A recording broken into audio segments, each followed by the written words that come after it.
Minutes after the suspect opened fire, Oak Creek Police Lieutenant Brian Murphy was on the scene, the first officer to arrive.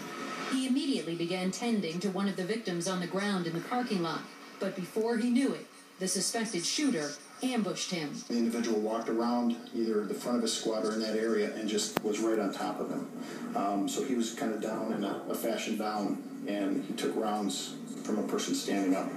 Oak Creek Police Chief John Edwards says Lieutenant Murphy was shot 8 or 9 times. He was wearing a bulletproof vest, but a bullet hit him near the neck and throat.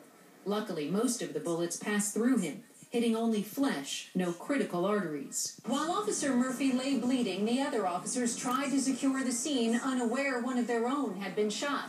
At one point, the officers tried to reach Lieutenant Murphy on the radio, telling him they'd heard gunshots, asking him to confirm. They heard nothing back.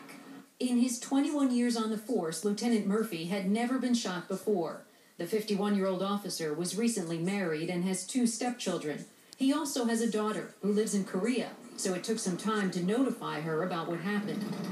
With the suspect still firing, but in sight, other officers pulled out their rifles and took the fight to him, just as the chief says they're trained to do.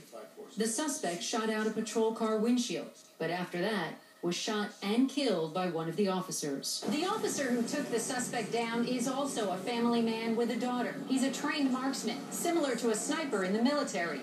He's a 31-year veteran of the force who teaches his sniper skills at both the U.S. State Department and the FBI.